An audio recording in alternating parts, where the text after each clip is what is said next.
بسم الله والابن الروح القدس الإله الواحد أمين. أكلمكم في موضوع أنا بحب أتكلم فيه، فبكرره بأكتر من طريقة عشان بكلم نفسي مش بكلمكم انتوا. سميته الثقة في ترتيبات الله أو الترتيبات الإلهية. كلنا بيجيلنا وقت نتلخبط في حياتنا، نلاقي أزمات ملهاش معنى وساعات تطول، نلاقي مشاكل في نفس الوقت، ساعات نلاقي بركات غير متوقعة أو شخصيات تدخل حياتنا وبعدين يبقى لها تأثير كبير بعد كده، كان تأثير حلو أو مش حلو، واللي مش حلو بيقلب حلو في الآخر.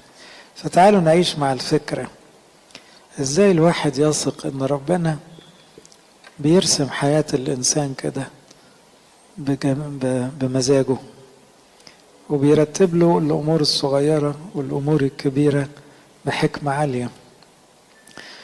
وأذكر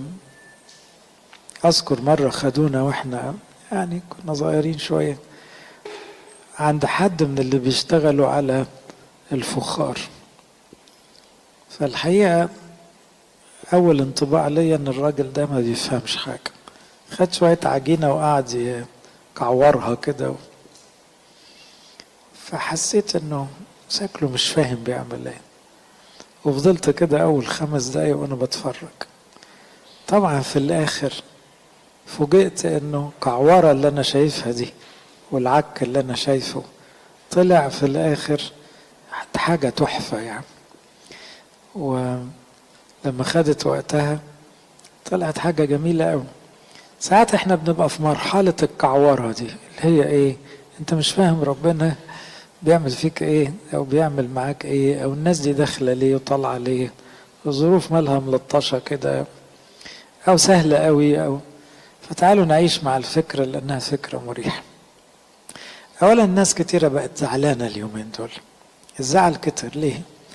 في رأيي التوقعات بقت شوية زي الايه، اعلى من الطموحات، زي الاطماع. يعني الناس عندها توقعات بزيادة وشايفة روحها زيادة وعاوزة الدنيا تديها كتير قوي. طبعا كل ما التوقعات عالية كل ما النكد زاد او الاحباط زاد، لانه طبيعة الدنيا فيها كده. الزعل بيزيد لان في مفاجآت كتير، مفاجآت على مستوى الغلا مثلا، على مستوى العلاقات، انك تتخبط في شخصية كنت متوقع انه شخصية كويسة ويتعبك قوي. مفاجآت، فكتير منها بيقفل الانسان لانها صدمة يعني. الاحباطات بقى وما اكثر. يعني لسه واحد بيقول لي انا في اسبوع واحد العربية اتخبطت ما اقولكش دفعت قد ايه، رجعت لقيت الغسالة في البيت بايظة وادي كمان مبلغ ثالث، وبعدين عندي حد سخن ورحنا للدكتور. فحسيت هو ايه الحكاية. الحاجات دي بتحصل معانا كلنا، تلاقي انك عاوز الدنيا تمشي بتقف في وقت او بتتكعبل. الزعل ساعات من الصدف، ما يسمونه الناس صدف، ما عندناش صدف، لكن الناس يقول لك صدفة. هو مفيش صدفة، بس الصدفات دي بقى كعورة، يعني بتخلي الواحد حاسس الدنيا عشوائية او بيسموه الحظ. لدرجة ناس كتير بقت تقول اشمعنى انا، ودي خلتني اسمعها كذا مرة الاسبوع ده. اشمعنى انا يحصل لي المشكلة دي، اشمعنى انا يجيلي المرض ده دلوقتي، اشمعنى انا اتظلم الظلم ده، اشمعنى انا بنت كويسة تقول ما جاليش عريس كويس، اشمعنى انا حد يترمل، اشمعنى انا اللي اخسر الخسائر العالية دي كلها. فتحس ان اشمعنى دي بتفرض نفسها وبتبقى صعبة وتقيلة، رغم ان احنا اولاد ربنا ما يصحش نقول اشمعنى، وبنحاول نسلم وعارفين كل المبادئ الروحية، بس لا يخلو الامر انه الشيطان يلعبك بحكاية انت متوصي بيك زيادة، فتلاقي دماغك بتودي بتجيب. عاوز اقول لكم عن كام كده عنوان فكروا فيه. اولا الثقة في التسهيلات. يعني ايه؟ ثق ان ربنا في وقت بيسهل بعض الامور بشكل غريب جدا، وكلكم جربتوا كده. يبقى في موضوع انت عايل همه تلاقيه مشي بسلاسة جدا. طب وده ايه؟ ده عشوائي؟ لا. صدفة؟ لا. حظ؟ طبعا لا. امال ده ايه؟ دي حاجة اسمها ترتيبات ربنا. فلأن الموضوع ده ربنا عاوز يمشيه بيمشيهولك.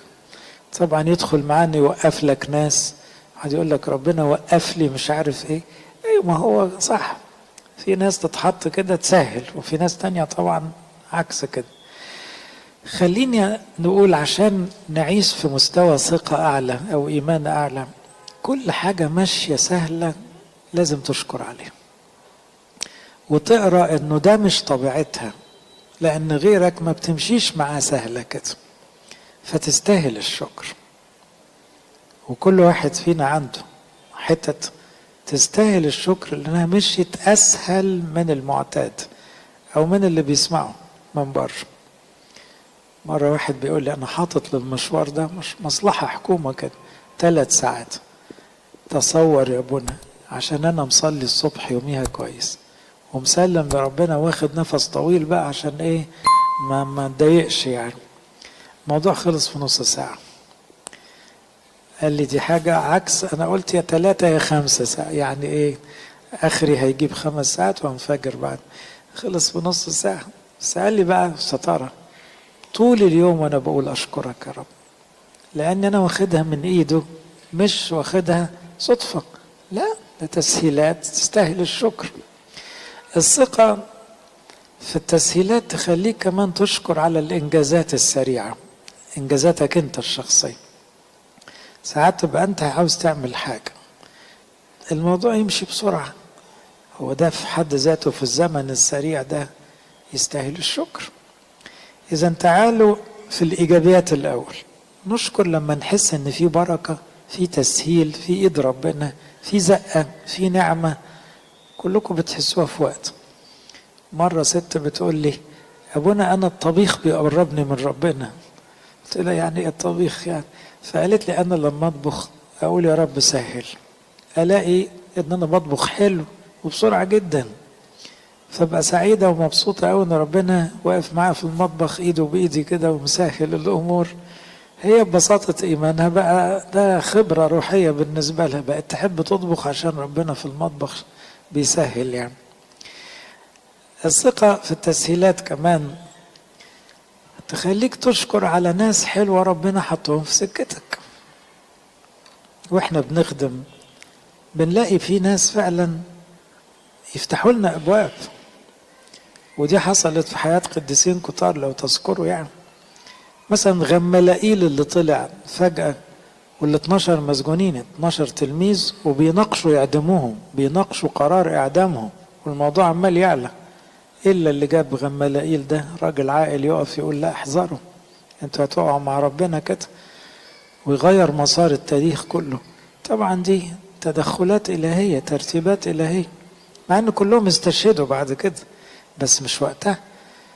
فهنا ده شخص حلو ربنا استخدمه عشان يكمل إرادته ويرتب خدمة الكنيسة بالطريقة اللي هو عاوزها. يبقى بداية كده تعالوا نقرأ اللي بيحصل معانا من الجانب الإيجابي، إن في تسهيلات، في إنجازات سريعة، في ناس حلو. لن تخلو حياتنا من الأنواع دي، وده كله يستاهل الشكر. ولما تشكر ده معناه إنك خدت بالك إنها تدخل إلهي، إنها مش عشوائي ولا صدفة ولا حظ، لا لا، ده تدخل أو ترتيب إلهي. وده يخليك تثق كل شوية، إذا ربنا عاوزها تخلص بسرعة هتخلص، ولو عاوز يحط لك حد يسهل يجيب لك إن شاء الله رئيس ملائكة. الثقة بقى في التعقيدات دي عاوزة درجة أعلى شوية. ساعات تبقى موضوع بدل ما يمشي بيتعقد، طبعا دي بالنسبة لنا بتلخبطنا. طب ما احنا بنصلي وبنقول يا رب وغالبا ما بنقصدش موضوع وحش، طب يتعقد ليه؟ ما هو انت لو مصدق ان ربنا ما بيعملش غير خير، وانه فاهم وشايف اللي انت مش فاهمه وشايفه، وانه بيحبك بجد، واهم حاجة توصل السماء، سيبه يعقدها براحته، زعلان ليه؟ لو اتعقدت اكيد ليك مش عليك. هنا عاوزين نوصل بقى انك واثق في ان التعقيد لصالحك، فتشكر على كل حاجة اتعقدت، وقفت، اتلخبطت، اتعطلت، اتأجلت. الكلام اللي بيغيظ ده لا ما يغيظكش. لو عندك ثقة تقول دي ترتيبات إلهية، دي خطة ربنا، دي حكمته، هو شايف حاجة أنا مش شايف، ويبقى مش وقتها، ويبقى أكيد ده صالح، صالح كل الأطراف. وبالتالي توصل إنك بتشكر على التأخير، تأخير الاستجابة، تأخير التدخل الإلهي، تشكر عليه.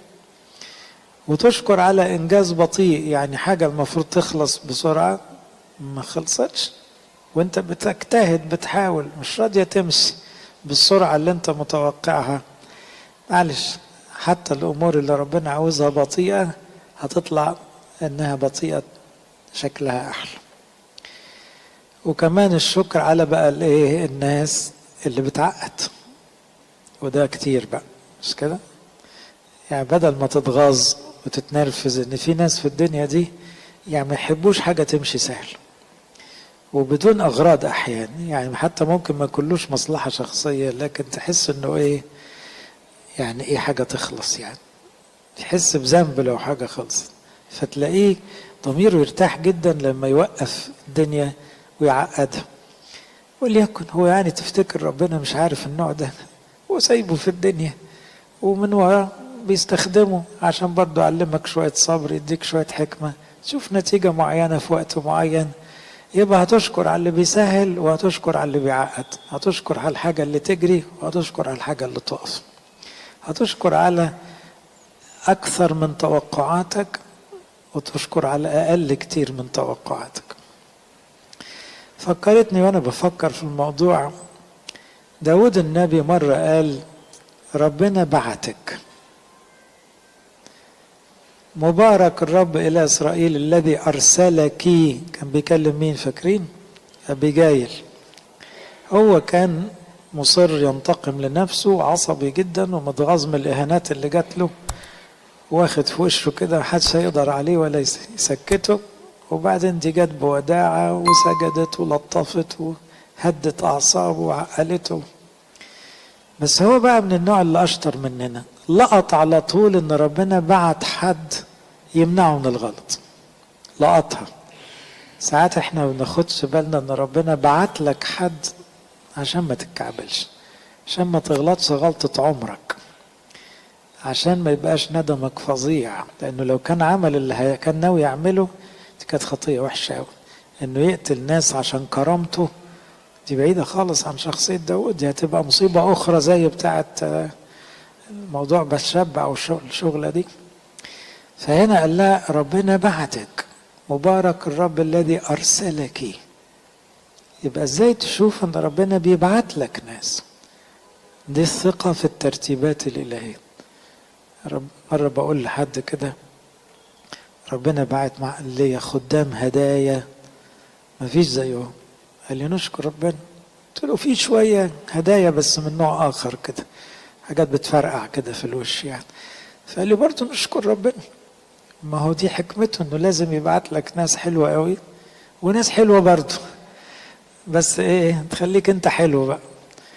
ففوجئت انه رد الفعل معناه ده حلو وده حلو بدل من ايد ربنا، وده له بركته وده له بركته. ولو خدتها من ايد ربنا هتلاقي نفسك بتشكر طول الوقت، وثق ان اللي بيبعته ربنا بيبقى قصده ومركز فيه، وبعت اللي يضايقك وبعت اللي يحبك، بعت المتعب وبعت المفيد، ده منه وده منه برضه، وده له فايدته وده له فايدة. ربنا ممكن يبعت لك السامري الصالح، الراجل كان بيموت خلاص، حتى الكاهن عدى واللاوي عدى، يبقى مفيش امل خلاص، فاضل له كم نفس يعني، وفجأة يظهر السامري الصالح. ربنا بعته حسب الحكاية اللي حكاها ربنا يسوع. وقد يكون في حياتنا كلنا هناك سامري صالح. اكتشفته، فكرت فيه، مين الشخص اللي بدون مقدمات يظهر في حياتك ويعمل معاك خدمة كبيرة أو ينقذك بشكل أو بآخر؟ شكرت عليه ده، قدرته، حسبتها ضمن الترتيبات الإلهية المحكمة، لأنك كنت ممكن تموت. إذا في حياة كل واحد في السامري الصالح اللي بيجي اوت اوف نو وير كده، اللي هو يعني ما تعرفش جه ازاي، هو ربنا اللي بعته.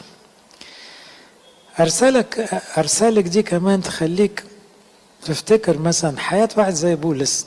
بولس الرسول مرة عملوا عليه مؤامرة، 40 واحد متفقين مع القيادات اليهودية وهيطلبوا طلب منطقي جدا انه يجيبوا بولس بس من المحكمة دي للمحكمة دي، فيطلع معاه عسكري بس، هم في السكة هيموتوه، هيخلصوا عليه، فهتبقى جريمة وهم متحملين عواقبها يعني.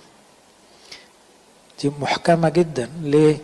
لأنه محدش يعرف عنها حاجة خالص، وال40 دول كلهم زي البلطجية كده، ومش هياكلوا ولا يشربوا غير ما خلصوا المأمورية، وهتخلص في 24 ساعة. وبعدين مين بقى اللي يسمع؟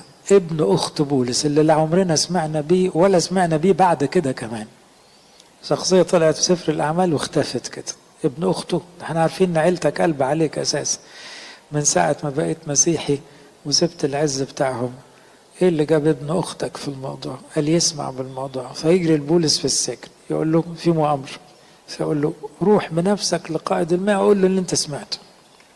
قائد الماء يتأثر ويثق فيه، وكان ممكن ما يصدقوش، يقوم بقى يلغي المأمورية كلها ويطلعوا على بلد تانية عشان يبعد عن وشهم خالص، ومعاه 200 عسكري ومش عارف كام فارس وزفة. ايه ده بقى؟ ايه اللي جاب الجدع الشاب الصغير ده اللي محدش يعرف له حاجة؟ ترتيبات إلهي، لأنه مش معاد بولس يموت المرة دي، لسه معاه شغل. حاجة غريبة، هي دي حكمة ربنا، يبعت حد كده يظهر في الصورة يقضي مأمورية معينة وبعدين خلاص على كده. وياما هنشوف الناس دول اللي يعتبروا زي الملائكة كده، يظهروا لحاجة معينة ويختفوا. أو بولس الرسول مثلا في أحد المحاكمات، مين اللي يدافع عنه؟ تستعجبوا، الفريسيين اللي كانوا بيكرهوه، لما سمعوا أن الصدوقيين بيغلطوا في القيامة سابوا موضوع بولس وهاجوا وماجوا. إلا القيامة، لا احنا نؤمن بالقيامة. وبولس قال لهم أصل أنا بؤمن بالقيامة، أنا فريسي. سابوا بولس بقى، المشكلة كلها على بولس، والمحكمة منعقدة عشان تحاكم بولس، وهم الاتنين فريسين وصدقين عاوزين يخلصوا من بولس. مين اللي يدافع عنه؟ أعدائه. وفعلا الموضوع يعدي بسبب أن ربنا سخرهم في اللحظة دي. ربنا ممكن يبعت ملائكة بجد زي اللي عملوا مع طوبيا مثلا، أو أشخاص كأنهم ملائكة في مرحلة معينة يعدوك أزمة صعبة، يطبطبوا عليك في مرحلة صعبة. هل أنت بتاخد بالك من الترتيبات دي، من البركات دي، من الشغل الجامد بتاع ربنا ده؟ ثق أن ربنا دريان بكل صغيرة وكبيرة وعارف يتعامل، بس الواحد ناقصه ثقة. لو فكرت في عمرك كله من منظور الترتيبات الإلهية صدقوني هتلاقوا عجب. كل حاجة حصلت في حياتك كانت مقصودة لخلاصك، تربيتك، ظروفك، أهلك، المشاكل اللي قابلتها، الأخطاء الكبيرة اللي غلطوا بيها الناس في حقك، حتى أخطائك اللي تبت عنها، هي كلها مشاركة في رحلة تكوينك عشان توصل للسما، لأن ربنا ما بيغلطش. فلما تتأمل في حياتك كلها فعلا هتكتشف انه، بس ما حدش يفهمها انه مسير، مش مسير، لا مخير، لكن بإيد فنان عجيب بيرسم لوحة خاصة بكل واحد كده وتطلع ما فيش زيها. فأجمل متحف في الآخر هو الحياة الأبدية اللي كل اللي فيه قديسين ترسمت حياتهم بصباع ربنا بدقة. ساعات لما تفكر في الماضي تجي مواقف توجع قلبك، ليه عملوا فيا كده؟ ليه أنا اللي اتربيت في الظروف القاسية دي؟ ليه اتعدى عليا اليتم مثلا؟ ليه الظلم ده؟ اشمعنى أنا اللي كذا؟ وتبقى ساعات فاير. وأنا بخاف ساعات من علم النفس، لأنه مش هيقول بقى الدور الإلهي، فيفضل يقول لك إيه؟ طب ما تركزش في اللي حصل معك، من حقك تغضب على والديك عشان هم عملوا فيك وسووا، فعلا انت اتظلمت وطهرت كتير. هم عاوزين يعني يشجعوا الزبون يعني عشان ايه؟ مجرح. ايوه بس احنا لينا نظرة تانية، ان التجريح ده كله ده كان ليك مش عليك. هو يوسف لما تجرح كل الجروح دي مش كانت ليه في الاخر؟ هو موسى لما تكونت حياته التكوين الغريب ده، ام عبرانية وام فرعونية وعاملة سودة في السكة وشوية غربة في الصحراء وبهدلة وعجز، وبعدين رحلة كبيرة كنبي قديس، يبقى واضح ليه مش عليه. يبقى حاسب تقعد تبص على الماضي بالنظرة النفسانية اللي يا تتحسر يا تتغاظ من الأحداث، لا بص من منظور الفنان اللي بيرسم. هو بيعمل كده ليه؟ كان بيعمل كده ليه؟ وكل ما نكبر على فكرة كل ما نقدر نستوعب اللي حصل معانا أكتر. مع السنين تقدر تشوف، زي بقى القاعدة اللي حطها يوسف: أنتم قصدتم لي شرا أما الله فقصد به خير. البقع اللي في اللوحة دي مش بقع، دي حاجات بتطلع الصورة جميلة قوي في الآخر. في الوهلة الأولى بتحس إنها إيه؟ يعني ألوان اتدلقت بعشوائية، لكن في الآخر لا، كل حاجة طلعت الشكل اللي كان ربنا عاوزه. أغسطينوس قال حكمة جميلة، قال له: كنت دائما معي ولكني أنا لشقاوتي لم أكن معك. يعني ما سبتنيش وأنا في عز وحشتي. حطيت في حياتي أم قديسة بتصلي لي، وحطيت في حياتي أب وثني علمني كل حاجة وحشة، وحطيت في حياتي معلمين يعني حببوني في الدنيا، وحطيت في حياتي قديس عظيم زي القديس أمبروسيوس، وسبتني أقع وقعات تقيلة قوي وانتهت بزنا، وعندي ولد من الزنا ومات، وفقت للحقيقة، وكل ده كنت بترسم بيه حياتي عشان أحبك وارجع لك واكتشف انك انا كنت عدوك وبعيد عنك، لكن انت ما سبتنيش، وفضلت تقسم عليا وتشتغل عليا باليمين وبالشمال، بالتسهيلات والتعقيدات، بالطبطبة وبالضرب، لكن في الاخر قال له: بقيت احبك قوي. انت كنت دائما معي انا لشقاوتي لم اكن معك. كلنا بنبقى كده. لو الواحد ركز ودقق بقى هيلاقي كل يوم كل ساعة فيها الناس دي، فيها التسهيلات والتعقيدات، وفيها البركات، فيها الملائكة، فيها المنغصات، بس تفضل مصدق ان كل ده ليك، وكل ده عشان خلاصك ومحسوب مش عشوائي. وسط ده كله بقى ازاي تتلذذ بالحضور الالهي؟ يعني ايه؟ ترجع تكتشف انه بما ان ربنا مركز معاك ما تركز معاه خلاص، بدل هو مركز في حياتك وعاوز يطلع منها حاجة كويسة في الآخر، ما تسيب نفسك في إيده بقى. ليه بقى تعلى مع الموجة وتوطى مع الموجة بزيادة؟ ما أنت فهمتها خلاص، ما فهمتها. في هذه جميعها يعظم انتصارنا بالذي أحبنا. يبقى انتظر التدخل الإلهي. مرة كنا كده في مأمورية في مشان تبع الكرازة يعني، وبعدين حصل مشكلة، فلقيت واحد وشه كده مبسوط وبيضحك: مالك يا ابني؟ فقال لي: احنا اتعلمنا ان لما يحصل مشكلة بالذات في الخدمة لازم في مفاجأة حلوة. فانا قاعد عمال مستني ايه المفاجأة، فلقيت ايه الروقان ده، كسفني يعني. انا ابتديت افرك على المشكلة وهو فوقني، قال لي: لا احنا مستنيين حاجة حلوة، لازم في تدخل. تاني يوم كان في تدخل طبعا شبه معجزي على ايمانه الحلو ده. هنا ازاي تعيش مستني ربنا، مستنيه يدخل بالطريقة اللي هو عاوزها براحته، مش هتطلب منه حاجة معينة. عاوزة تتعقد يا رب أهلا وسهلا، ما احنا جربنا العقد اللي بتيجي منك حلوة قوي، تتسهل دي طبعا واضحة وجميلة. انتظار التدخلات يجي معاه بقى اكتشاف الترتيبات. لما تحصل ما ينفعش تفسرها غير ايد ربنا، محبة ربنا، حكمة ربنا، نعمة من ربنا.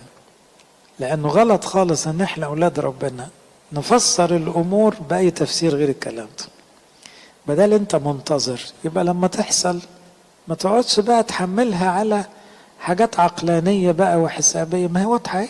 واضحة، ربنا بعته ربنا اتدخل، فانت اكتشفت انها مترتبة متستفة ليك يعني. تلذذ بالحضور الالهي معناه كمان تنتظر وتكتشف وتستمتع بحياتك، تبقى كل الخيرات اللي جاية روحية او غير روحية انت مبسوط. عشان كده ابتديت بكلمة اللي يعيش عنده ثقة في الترتيبات الالهية يبقى عايش قصة شكر طول الوقت، مبسوط على طول، مفيش حاجة بتضايقه.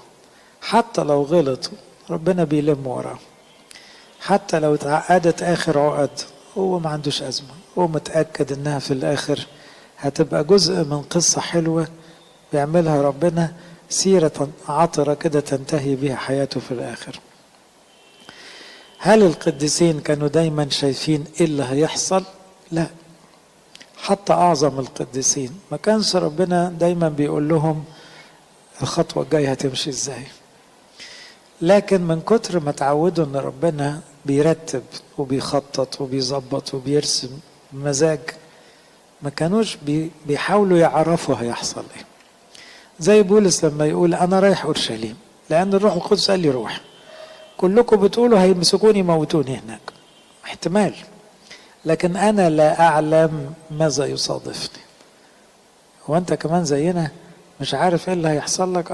ما عنديش مشكلة، مش عارف، لا ده انت بولس وبتشوف المسيح، طب ما تسأله هيحصل ايه بالظبط؟ قال لا مش هسأله. اسأله ليه؟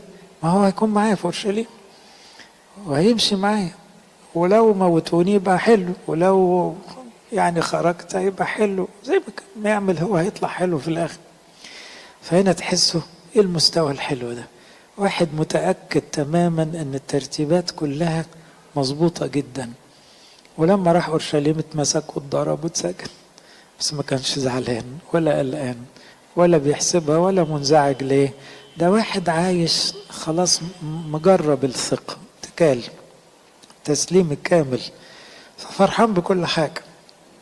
وفعلا ربنا بيشتغل بيه بطرق عجيبة. كان عاوز يدخل السجن عشان يشهد في روما جوه السجن ويبعت رسائل وينقذ مسجون، وترتيبات ما كانتش في البال والخاطر. عشان كده دور الأيام ويقول الرب وقف معي. ده بعد بقى الحكاية بتاعت أنا رايح أورشليم دي بعدها بكذا سنة بيحكي بقى بأثر رجعي، فبيقول ربنا وقف معايا طبعا، وعد عليا السجن وضرب وموت وقيامة وحاجات كتير، لكن في الآخر أقول لكم هي حاجة واحدة بس، وقف معي وقواني. أنقذت من فم الأسد وسينقذني لملكوت السماوي. يعني إيه؟ مش هينقذني عشان أعيش كتير، مش مهم، لأن هو بعدها استشهد. المهم ينقذني نروح معاه السماء. يبقى حتى لو أنت حاسس أنا مش عارف رايحين على فين، طب وتقلق ليه؟ احنا مش عارفين فعلا هيحصل ايه، لكن عارفين حاجة أحلى من كده، إنه معانا وإنه بيرتبها وما بيغلطش، والتسهيلات حلوة والتعقيدات أحلى، واللي هيعرف يبعتهم في السكة يطلعوا هدايا ملايكة من إيده يظبطونه في الآخر. أنسيموس احتاج السجن عشان يقابل بولس. شوفوا الترتيبات الغريبة، ازاي بولس يتسجن في الوقت ده ويروح السجن ده بالذات، ويجي له واحد هربان من سيده من بلد تانية في الوقت ده بالذات، ويبقوا الزنسنتين لازقة في بعض ويحبوا بعض، وبعدين أنسيموس يتعمد ويتكتب عشانه رسالة، وبعدين يبقى أسقف. ده ولا الأفلام ترتبت ازاي دي يا رب؟ ما هي كده، هو أصله ما يدخلش بولس قبلها ولا بعدها، ولازم يجي في الوقت ده عشان خاطر المدعو أنسيموس الحرامي ده، عشان ده محتاج يشوف واحد زي بولس.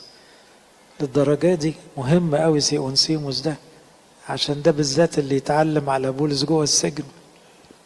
المولود أعمى محتاج يتولد أعمى، وفي الظروف دي والناس تبهدل فيه وتهزق فيه سنين، وبعدين يجي في مسيح عشان لما يقابل المسيح يتفتح عينيه ويبقى مبشر ويبقى قديس، وكل الفريسين دول هيهلكوا. ترتيبات ربنا بحكمة. الوقت ده بالذات المسيح يجي في الوقت ده، والأعمى ده تكون دي ظروفه. ابنة يايروس لازم تموت في الوقت ده؟ لازم. ليه؟ عشان يروحوا على المسيح، وبعدين في الدقيقة اللي هي بتموت فيه يكون المسيح لسه ما وصلش. مترتبة كده عشان تقوم وأهلها يهيصوا، التلاميذ يشهدوا معجزة قيامة وتتسجل في الإنجيل وترتيبات. كل ما الواحد يمشي مع ربنا يلاقي فعلا هي كل حاجة مترتبة للذين يحبون الله. يبقى ما فيش ما يدعو أبدا للانزعاج والتوتر والاستعواء والاستعجال. تدريب بقى، أقول لكم كم تدريب كده عملي نطلع بيهم من فكرة الثقة في الترتيبات الإلهية. أول مبدأ قلناه كتير وبنعيد ونزيد فيه كتير، ما تسيبش حاجة تزعجك، لأنه لا يليق بأولاد الله أي نوع من الانزعاج. دايما قول لنفسك ما يصحش واحد زيي يضطرب. مسيح مديني سلام، حاطط فيه الروح القدس، وعدني بيرتب ليا، أنا ماشي معاه ومجربه كتير، فيبقى ما يصحش أبدا إنه الواحد ينزعج أو يضطرب. والمسيح قال لا تضطرب قلوبكم كذا مرة. احتفظ بسلامك مهما كانت الظروف. تاني تدريب، لو حصل تأخير أو مشكلة ابتسم، تصرف عكس التصرفات الطبيعية. قول أكيد وراها حاجة حلوة، فيها حاجة حلوة لازم، وفعلا هتلاقي فيها حاجة حلوة. توقع خير، ما تتوقعش شر، لأنه بالمنطق كانت ممكن تمشي عادي، بدل ما مشيتش عادي يبقى فيها أحسن من العادي مش أسوأ من العادي. ظاهريا أقل من العادي، لكن حقيقة لازم هتطلع أحلى كتير من العادي. ودي كل خبرات ولاد ربنا مع ربنا. ثالث تدريب، ما تبطلش تصلي الصلوات السهمية بقى اللي يعليك ويخليك رافع راسك فوق الأحداث ومصدق في الترتيبات الإلهية والخطة والعمل الإلهي. انك طول الوقت تقول له يا رب يعني لم وراي، يا رب فرحني، يا رب اسمعني، يا رب نجيني، يا رب استر، يا رب. قولها بأي طريقة، ما تبطلش الخط ده يقف أبدا، لازم يفضل مفتوح طول الوقت مع أي أحداث، مع كل الظروف الطبيعية وغير الطبيعية، اللي ماشية بسرعة واللي ماشية بطيء، المتعبين والمريحين. انت عليك تفضل تنادي ربنا. آخر تدريب أقوله عشان الموضوع يكبر جوانا، الثقة دي تزيد لأنها بتزيد. اقعد تأمل كل شوية إن اللي بيحصل كان محسوب بدقة شديدة، لأنك مع التأمل هتكتشف اللمسات والتدخلات اللي عدت عليك وما ركزتش فيها. هتقول بقى مع داود ربنا بعتك، هتعرف تقول الجملة دي، هتلقطها. فراجع ما يحدث لتثق في الترتيبات الإلهية. يبقى اوعى تنزعج، ولو حصل أي تأخير توقع خير، وما تبطلش تنادي ربنا. وأخيرا افضل راجع أول بأول عشان الثقة تزيد.